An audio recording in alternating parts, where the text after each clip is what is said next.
الحمد للہ کفا وسلام علی عبادہ الذین اصطفیٰ اما بعد فاعوذ باللہ من الشیطان الرجیم بسم اللہ الرحمن الرحیم والفجر ولیال عشر والشفع والوتر واللیل اذا یسر صدق اللہ العظیم۔ معزز خواتین و حضرات، بالخصوص مدرسہ اصلاح البنات بنگلور کی پڑھی ہوئی طالبات اور معلمات، اسی طرح مدرسے سے متعلق جتنی شاخیں مکاتب ملک بھر میں اور مختلف ممالک میں قائم ہیں، وہاں بھی خدمت کرنے والی خواتین بالخصوص ہمارے پیش نظر ہیں۔ عمومی طور پر تمام مسلمانان ہند و خواتین سے ہماری یہ گزارش ہے کہ موجودہ اس وبائی مرض کے زمانے میں، جسے اس سے پہلے بھی ایک بات یہاں سے کہی گئی تھی کہ احتیاطی تدابیر تو اختیار کی جا رہی ہیں اور کی جانی چاہیے، جیسے صفائی ستھرائی ہے اور جسمانی دوری ہے۔ میں تو اس کو جسمانی دوری کہتا ہوں، سوشل ڈسٹنسنگ نہیں، فزیکل ڈسٹنسنگ ہے۔ سماجی دوریاں تو بہت ہو چکی ہیں ہمارے درمیان، ہمیں تو اس سماجی دوریوں کو پاٹنا ہے، دور کرنا ہے۔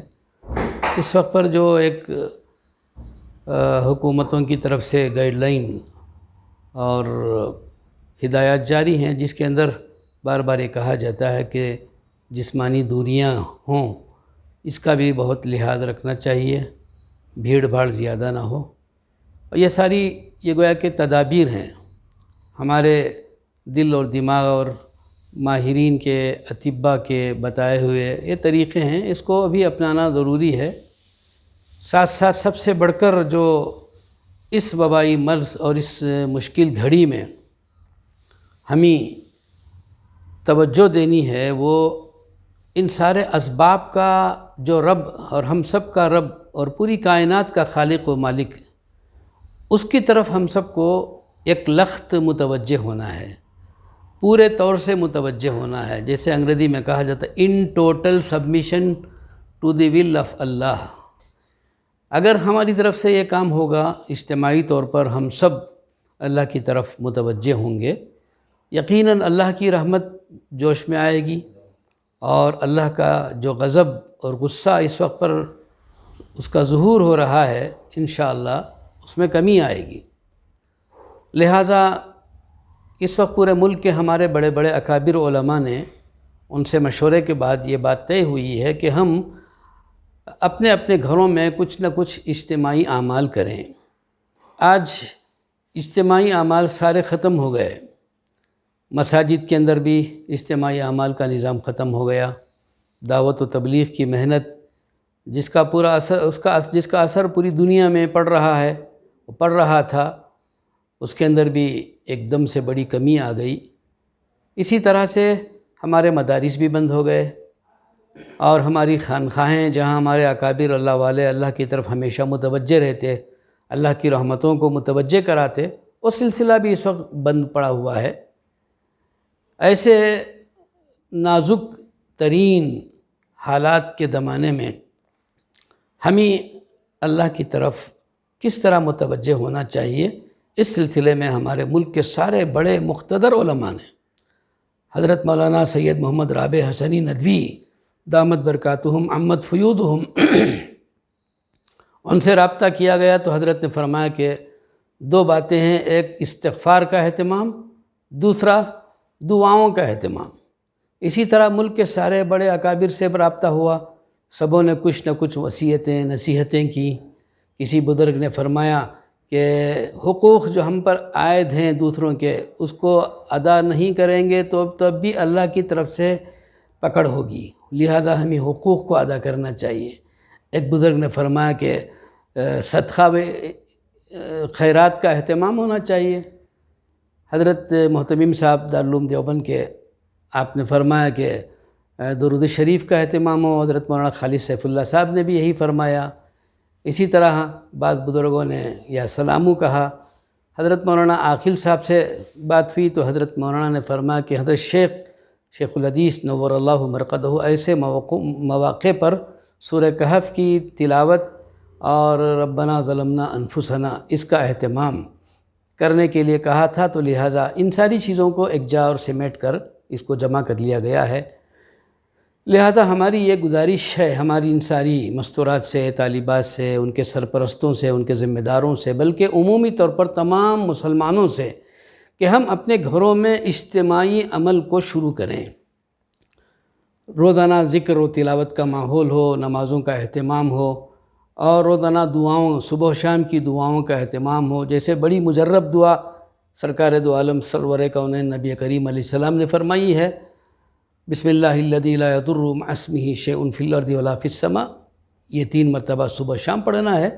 ان دعاؤں کا اور ان تسبیحات کا، ان معمولات کا اہتمام کریں۔ اس کے لیے ایک وقت مقرر کر لیں گھروں میں، تاکہ ہمارا کوئی عمل ایسا اجتماعی تمام گھروں میں ہو ایک وقت پر، جس کے اندر سارے گھر کے افراد ہوں، بچے، بڑے، چھوٹے، مرد، عورتیں سب جمع ہوں۔ چھوٹے چھوٹے بچے بھی دعاؤں میں ہاتھ اٹھائیں گے تو یقیناً اللہ کی مدد آئے گی اور اللہ تعالیٰ کا غضب ٹھنڈا ہوگا، اللہ کی رحمت متوجہ ہوگی۔ چھوٹے چھوٹے بچوں کے ہاتھ اٹھانے کی اللہ تعالیٰ لاج رکھیں گے۔ اس لیے ہمارے بڑوں کی طرف سے بھی یہ بات ہے کہ ایک ایسا وقت مقرر کیا جائے۔ یہ کوئی فرض اور واجب چیز نہیں ہے، لیکن ایک ایسے موقعوں پر اس کی اہمیت کا بڑا اثر پڑتا ہے۔ لہٰذا ہماری تمام دوستوں سے، بزرگوں سے، ہمارے معاونین اور ہمارے متعلقین سے ہماری یہ گزارش ہے کہ ہر گھر میں یہ عمل شروع کیا جائے، جس کے اندر یہ کچھ تسبیحات جو بتائی گئی ہیں، درود شریف 100 مرتبہ، استغفار نستغفر اللہ کے ساتھ نون کے اضافے کے نون کے ساتھ پڑھا جائے، اس پر تسبیح کو 100 مرتبہ ختم کیا جائے، یا سلامو کثرت سے پڑھا جائے، اور اسی طرح سے لا الہ الا انت سبحانک انی کنت من الظالمین یہ کم از کم 100 مرتبہ پڑھا جائے۔ اور حضرت مولانا ولی رحمانی صاحب نے فرمایا کہ بڑا مجرب بزرگوں کا طریقہ ہے کہ 500 مرتبہ لا حول ولا قوت الا باللہ العلی العظیم اس کو پڑھنا چاہیے ایسے موقعوں پر۔ تو یہ جتنا ہو سکے صبح و شام اس کو پورا کرنے کی کوشش کی جائے، اور ایک وقت مقرر کر کے ان اعمال کے بعد دعا کی جائے۔ حضرت علامہ تھانوی رحمۃ اللہ علیہ نے اپنی کتاب میں لکھا ہے کہ جس وقت حضرت تھانوی رحمۃ اللہ علیہ کتاب سیرت کی لکھ رہے تھے نشر الطیب کے نام سے، ان دنوں میں بھی وبائی مرض کالرا جسے کہتے ہیں وہ چھایا ہوا تھا، پھیلا ہوا تھا۔ حضرت لکھتے ہیں کہ جس دن میں کتاب کو لکھتا تو اس دن وہ اموات کم ہوتی تھی، اور جس دن لکھ نہیں سکتا تو اس دن اموات کی کثرت ہوتی تھی۔ لہذا یہ بھی ایک بہت بڑا مجرب طریقہ ہے کہ روزانہ سیرت النبی کی کوئی بھی کتاب، اس کی 5-10-15 منٹ تک تعلیم بھی ہو، اس کے بعد اجتماعی طور پر دعا کا اہتمام کیا جائے۔ اس سے انشاءاللہ اللہ کی رحمت متوجہ ہوگی، اللہ کا غضب انشاءاللہ ٹھنڈا ہوگا، اور یہ وبائی مرض اللہ چاہے تو آن کی آن میں ختم کر سکتا ہے، وہی کر سکتا ہے، اس کے علاوہ کوئی ساری تدبیریں ڈھیر کی ڈھیر رہ جائیں گی۔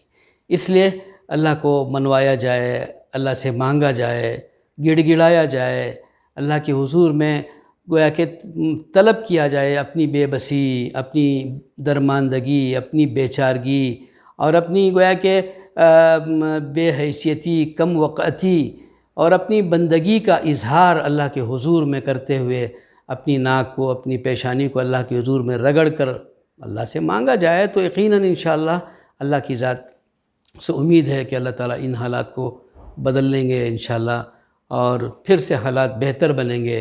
ہمارے مدارس انشاءاللہ کھلیں گے، ہماری مسجدیں جیسے پہلے ہماری مسجدوں کے اندر جوش و خروش کے ساتھ لوگ عبادت کرتے تھے، اس طرح کا ماحول پھر سے انشاءاللہ قائم ہوگا۔ دعوت و تبلیغ کی یہ مبارک محنت پھر سے اللہ تعالیٰ اس کو استحکام عطا فرمائیں گے انشاءاللہ۔ اسی طرح سے پھر ہمارے ہماری خانقاہیں ہمارے اکابر کی، بڑوں کی، بزرگوں کی، وہ انشاءاللہ وہ اپنے کام کو پھر سے جاری رکھنے کی وہاں کوشش ہوگی۔ تو یہ ساری چیزیں جب اجتماعی اعمال بھی ہوں گے، انفرادی اعمال بھی ہوں گے، تو پھر انشاءاللہ اللہ تعالیٰ کے فیصلے ہمارے حق میں ہوں گے۔ جو کچھ بھی ظلم و ستم کی صورتیں ملکوں میں اختیار کی جا رہی ہیں اور بالخصوص مسلمان کو نشانہ بنایا جا رہا ہے، انشاءاللہ ان سارے اعمال کی برکت سے اللہ تعالیٰ اس کو بھی ختم فرمائیں گے۔ ایک تھوڑی دیر کا عدل کا قائم کرنا 60 سال کی نفل عبادت اور نفل روزوں سے زیادہ قیمتی حدیث میں آتا ہے۔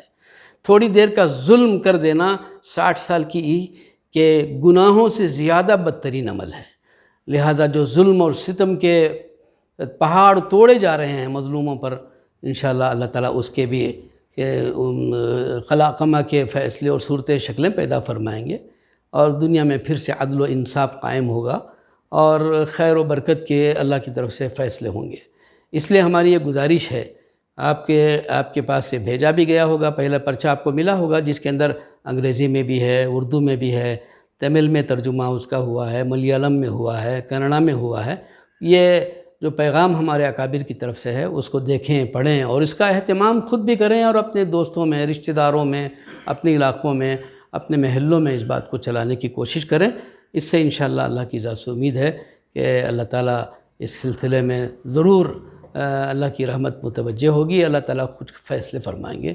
دعا فرمائیں اللہ تعالیٰ ہم سب کو عمل کی توفیق عطا فرمائیں اور پوری امت مسلمہ کی مدد فرمائیں، تمام انسانوں کی مدد فرمائیں۔ عید الاضحیٰ قریب آنے والی ہے، 10 دنوں کے بعد، آج 30ویں تاریخ ہے ذی القعدہ کی، تو عید الاضحیٰ کے ایام بھی بڑے قیمتی ایام ہیں۔ 9 دنوں کے اندر روزے رکھنے کی کوشش کی جائے، ذکر اور تلاوت کا اہتمام کیا جائے۔ یہی دنوں کے اندر اگر ہم نے ان اعمال کو بھی کرنے کی کوشش کی تو پھر بہت ممکن ہے کہ اللہ تعالیٰ انہی دنوں کے اندر فیصلے فرما دیں گے۔